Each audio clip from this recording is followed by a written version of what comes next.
Hello everyone, welcome to మామి ఇంటి రుచులు. ఈరోజు మరో కొత్త యూనిక్ రెసిపీతో మేము ముందుకు వచ్చేసాము. అదే ఆంధ్ర స్టైల్ చిల్లీ చికెన్. దీన్ని మనం బిర్యానీలో, రైస్లో ఎలా అయినా పేర్ చేసుకొని తినొచ్చు. ఇది మనకి అచ్చం రెస్టారెంట్ స్టైల్లో ఎలా రెడీ చేసుకోవాలో ఈరోజు మనం ఇంట్లో ఉండే ఇంగ్రీడియంట్స్తో చూసేద్దాం రండి. ముందుగా స్టవ్ మీద పాన్ పెట్టుకొని దానికి 2 గరిటెల నూనె వేసుకుని ఇలా సన్నగా బారుగా కట్ చేసి పెట్టుకున్న మీడియం సైజ్ ఉల్లిపాయలు 2 వేసుకుని వేయించుకోవాలి. మనకి ఉల్లిపాయలు అనేది కొంచెం ఫ్రై అయిన తర్వాత దానిలోకి సన్నగా చీలికల్లో కట్ చేసి పెట్టుకున్న 4 నుంచి 5 పచ్చిమిర్చి కూడా యాడ్ చేసుకోవాలి. ఇక్కడ నేను 1/2 kg క్వాంటిటీ చికెన్కి చెప్తున్నానండి.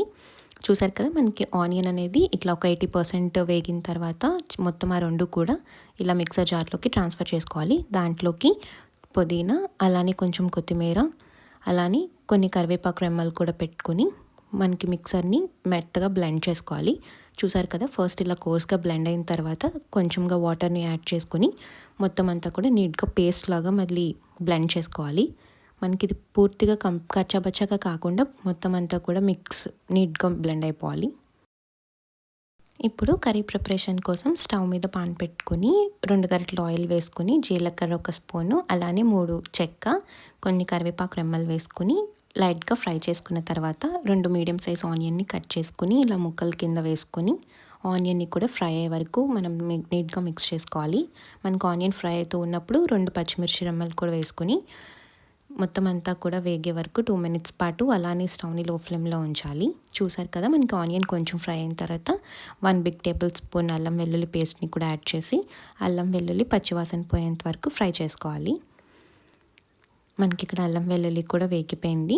ఇప్పుడు దీంట్లోకి మీడియం సైజ్లో కట్ చేసి పెట్టుకున్న 2 టమాటాలని కూడా ఇలా సన్నగా ముక్కలు చేసుకుని వేసుకోవాలి.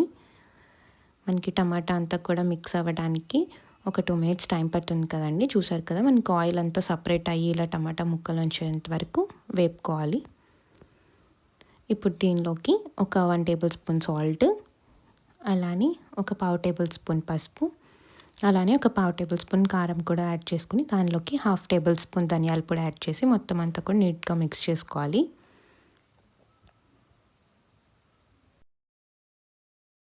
చూసారు కదా, మనకి టమాటా అంతా కూడా వేగిపోయిన తర్వాత మనం ఆల్రెడీ వాష్ చేసి పెట్టుకున్న 1/2 kg చికెన్ని ఇలా మొత్తం అంతా కూడా ట్రాన్స్ఫర్ చేసుకుని ఒకసారి నీట్గా మొత్తం ఆయిల్ అంతా పట్టి మసాలా అంతా పట్టే వరకు నీట్గా మిక్స్ చేసుకోవాలి.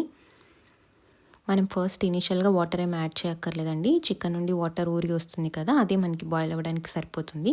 చూసారు కదా, ఆల్రెడీ చికెన్ నుండి వాటర్ రావడం స్టార్ట్ అయింది. ఇలా వస్తూ ఉన్నప్పుడు మరొకసారి గరిటెతోటి 2 to 3 టైమ్స్ పాటు మిక్స్ చేసుకోవాలి నీట్గా.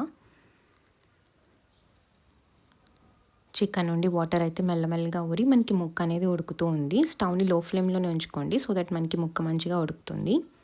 అదే హైలో పెడితే ఫాస్ట్గా వాటర్ అనేది ఇంకిపోతాయి. ఇప్పుడు లిడ్ని క్లోజ్ చేసి పెట్టుకుని ఒక 5 మినిట్స్ పాటు స్టవ్ని లో ఫ్లేమ్లో ఉంచుకొని ముక్క మొత్తం ఉడికే వరకు చూసుకోవాలి. చూసారు కదా, మళ్ళీ ఒక్కసారి 2 to 3 టైమ్స్ పాటు నీట్గా మిక్స్ చేసుకుంటూ ఉండాలి మధ్య మధ్యలో. ఇప్పుడు మనకి చికెన్ అంతా కూడా మంచిగా ఉడికిపోయింది. ఇప్పుడు దీంట్లోకి మనం ఇందాక రెడీ చేసి పెట్టుకున్న చిల్లీ పేస్ట్ మొత్తాన్ని మనం కారం చూసుకుంటూ ఫస్ట్ 3 టేబుల్ స్పూన్ యాడ్ చేసి పైన గరం మసాలా కూడా యాడ్ చేసుకుని 2 మసాలాలు కూడా ముక్కకి మంచిగా పట్టేటట్టు మిక్స్ చేసుకోవాలి. మీకు కారం సరిపోయేటట్టు చూసి వేసుకోండి. నేను ఇక్కడ 3 టేబుల్ స్పూన్ వేసుకున్నాను. మీరు కొంచెం స్పైసీ ఇష్టపడితే ఇంకొంచెం ఎక్కువ కూడా యాడ్ చేసుకోవచ్చు.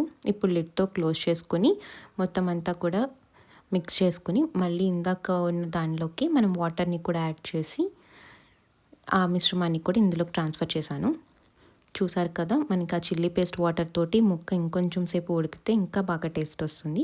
ఇప్పుడు లిడ్ని క్లోజ్ చేసుకుని 5 మినిట్స్ పాటు అలాగే ఉడికించిన తర్వాత మొత్తం అంతా కూడా నీట్గా మిక్స్ చేసుకోవాలి. చూసారు కదా, మనకి కర్రీ అనేది ఇలా దగ్గర పడుతూ ఉంటుంది. ఇలా దగ్గర పడ్డప్పుడు మనం కొత్తిమీర సన్నగా తరుక్కొని దాన్ని కూడా గార్నిషింగ్గా వేసుకుని మొత్తం అంతా నీట్గా మిక్స్ చేసి స్టవ్ని లో ఫ్లేమ్లో ఉంచుకొని 2 మినిట్స్ పాటు మగ్గనివ్వాలి. అంతే, ఎంతో టేస్టీ అండ్ ఎమ్మీగా ఉండి చిల్లీ చికెన్ రెడీ అయిపోయినట్టే. దీన్ని మనం రైస్లో కానీ బగారా రైస్ లేదా బిర్యానీలో చాలా బాగుంటుంది. చూసారు కదా, మా రెసిపీ నచ్చినట్టయితే ప్లీజ్ సబ్స్క్రైబ్ మా ఇంటి రుచులు.